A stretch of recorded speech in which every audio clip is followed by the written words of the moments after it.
Olá, boa tarde, estamos chegando, o programa Gente que Fala está no ar, 12:01 agora, eu sou o Mauro Friesman, nossa audiência nos acompanha pela Rádio Trianon AM 740 de São Paulo, Rádio Universal AM 810 de Santos. Hoje é quinta-feira, de praxe, já é tradição, essa edição do Gente do MPD que Fala, é uma parceria nossa com o Movimento do Ministério Público Democrático e o apoio da Câmara Brasileira de Diagnóstico Laboratorial. E para a conversa de hoje, para a análise dos temas, para o debate dos nossos assuntos, eu apresento inicialmente a doutora Cristine Santini, desembargadora do Tribunal de Justiça de São Paulo, coordenadora de cursos e convênios internacionais da Escola Paulista da Magistratura. Doutora Cristine, desembargadora, seja bem-vinda, tudo bem?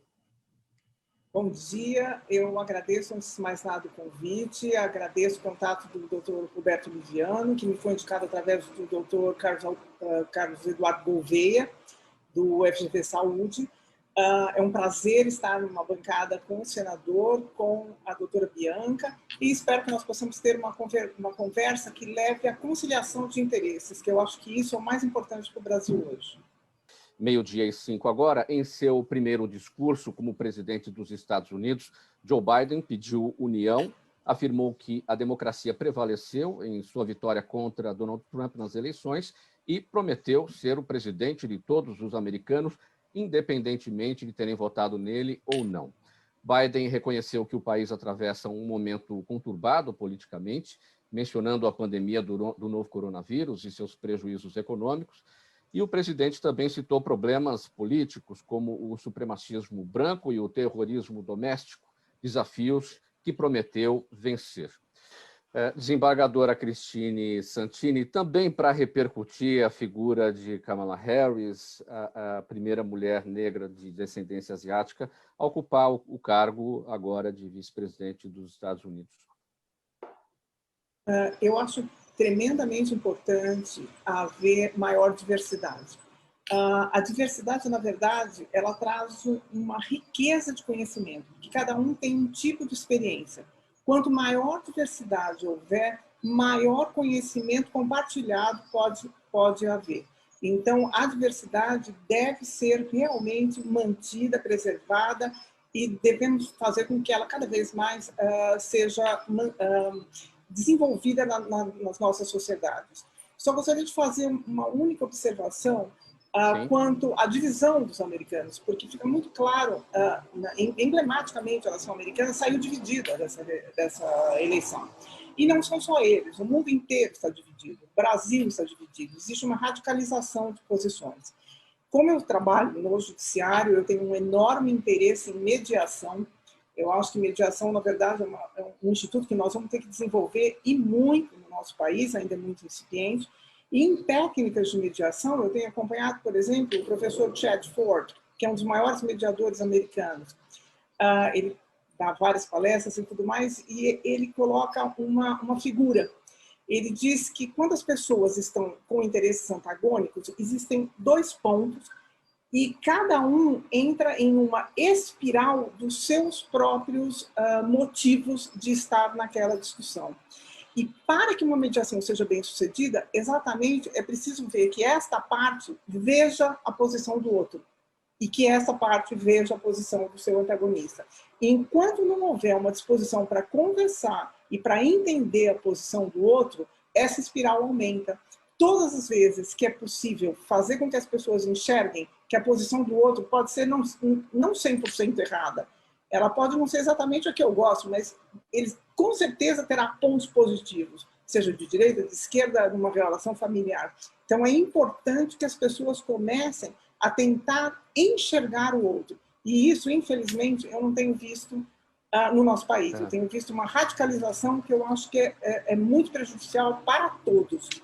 Agora, para a gente fechar esse tópico, doutora, para fazer essa transferência deste conceito da mediação, que isso é inerente ao direito, à justiça, fazer uma transferência disso para os pontos de vista políticos, isso é uma tarefa fácil? Como é que se faz? Não, isso não é uma tarefa fácil, mas eu acho que formadores de opinião têm que começar a levantar a voz. A imprensa tem esse poder, porque eu acho que uma imprensa que seja livre, uma imprensa que seja imparcial, ela tem condição de trazer os pontos positivos das duas posições. A imparcialidade da imprensa, eu acho que vai ser fundamental para que esse processo ocorra. Caso contrário, pode haver um aumento da polarização.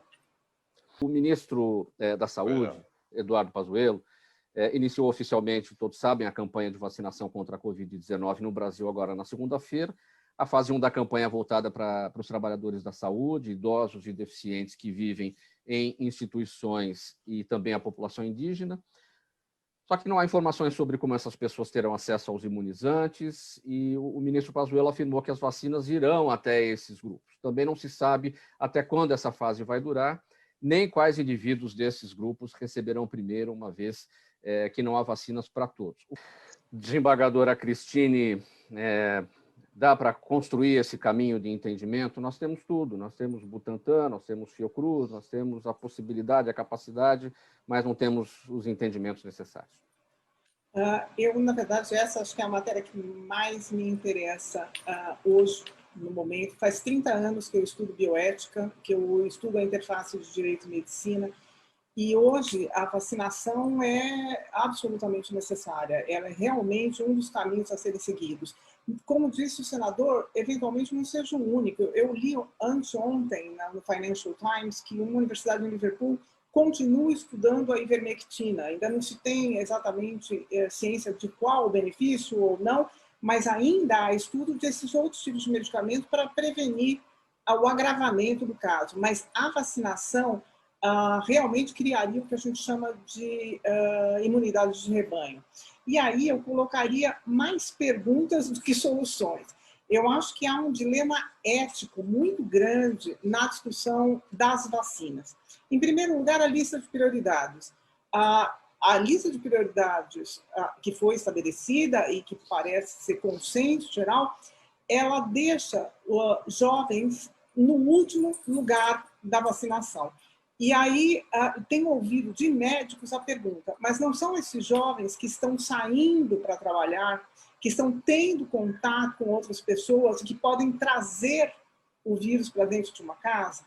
Então, a própria discussão das prioridades, eu não estou dizendo que deve ser mexida na ordem, mas a própria discussão das prioridades traz um dilema ético. Outro problema que eu vejo é que, quando se fala em vacina, nós temos que vacinar 210 milhões de habitantes. Só que hoje, no mundo, foram vacinados, até agora, pouco menos de 54 milhões de pessoas. E isso nós estamos falando de todas as nações desenvolvidas que têm um poder econômico muito grande. Então, se no mundo todo, até agora, nós temos só 54 milhões de pessoas vacinadas, essa imunidade de rebanho, que tem que ser global, porque é uma pandemia, como é que nós vamos alcançar? E aí nós chegamos em 2 pontos principais. Primeiro, a iniciativa privada participando dessa vacinação. Se discute, mas a vacinação pela iniciativa privada iria furar a fila. Sim, iria furar a fila, mas eventualmente aumentasse a imunidade de rebanho com uma velocidade muito maior. Eu fiz recentemente um curso em Harvard sobre bioética, em que se discutia, na verdade, o problema na área de genética, de reprodução humana. E o professor Glenn Cohen traz uma discussão muito interessante sobre a manipulação de gametas e sobre a legislação proibindo a manipulação de gametas. E ele diz o seguinte, que às vezes a legislação é tão restrita que impede tantas práticas que as pessoas que queriam ter a criança acabam desistindo de tê-la. Então, uma legislação que visa a preservação da criança que vai nascer acaba por impedir que essa criança nasça. Tá? Essa discussão se chama Non-Identity Problem. E eu trago isso para a vacinação. Às vezes, uma legislação muito rígida com relação à vacinação não pode acabar prejudicando a uma maior rapidez dessa vacinação no mundo. Então, não seria caso do governo federal, estadual, sentar com a iniciativa privada e, obviamente, não deixar isso ser feito de uma maneira descontrolada, simplesmente para se fazer dinheiro, mas fazer de uma maneira controlada em que pudesse haver uma ajuda da iniciativa privada, as pessoas que pudessem pagar poderiam pagar uma vacina e, eventualmente, doar outra para o poder público, que aumentaria a velocidade da imunização. E, por fim, só para terminar, eu coloco o problema das patentes. Porque, na verdade, o Brasil acabou... A Índia, se não me engano, defendia a abertura das patentes. E o Brasil acabou não se colocando. Talvez fosse interessante começar a rediscutir essa questão, porque essa abertura de patentes teria que ser mundial. Nós estamos numa pandemia, e aí eu coloco como o senador acabou de pontuar. Nós temos que pensar muito mais no bem de todos, no bem público, e, no caso, o bem não é só do nosso país, o bem é do mundo inteiro, para se chegar a uma solução muito melhor do que isso. E talvez sobre esse posicionamento contrário do Brasil em relação à abertura, à quebra das patentes da vacina, se contrapondo à Índia, talvez seja esse o motivo aí que a gente esteja enfrentando o fato de a gente não receber essas 2 milhões de doses da AstraZeneca que viriam de lá, né? Agora, uma questão... Eu até vejo isso de várias situações. A Índia está privilegiando todos os países que estão em volta, porque é óbvio, o vírus chegaria com menos facilidade dentro do território. A China está beneficiando a África.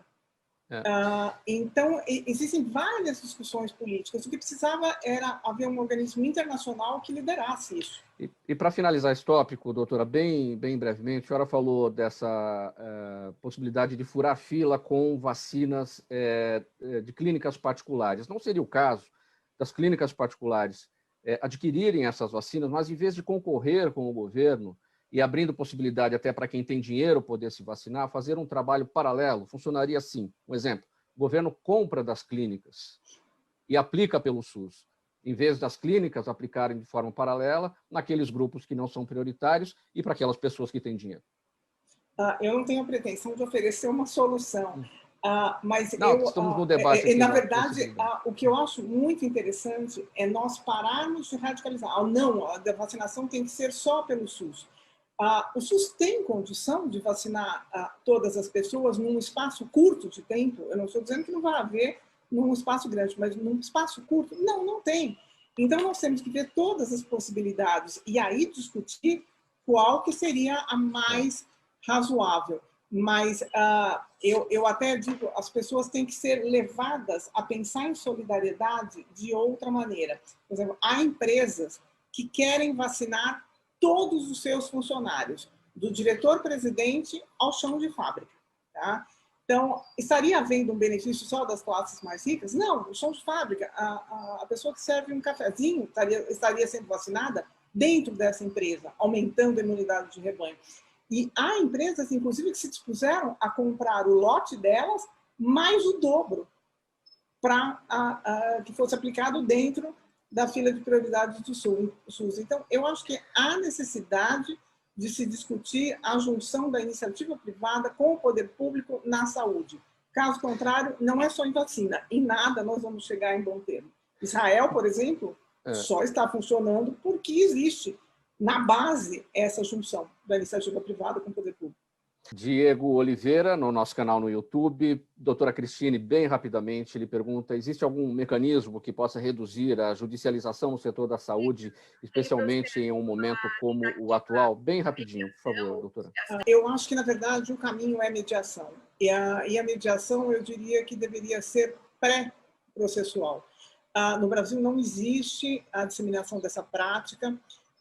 Eu acho que, na verdade, as agências governamentais, em especial a ANS, a Anvisa e os próprios órgãos de defesa do consumidor, deveriam se unir a essa prática de mediação pré-processual, planos de saúde.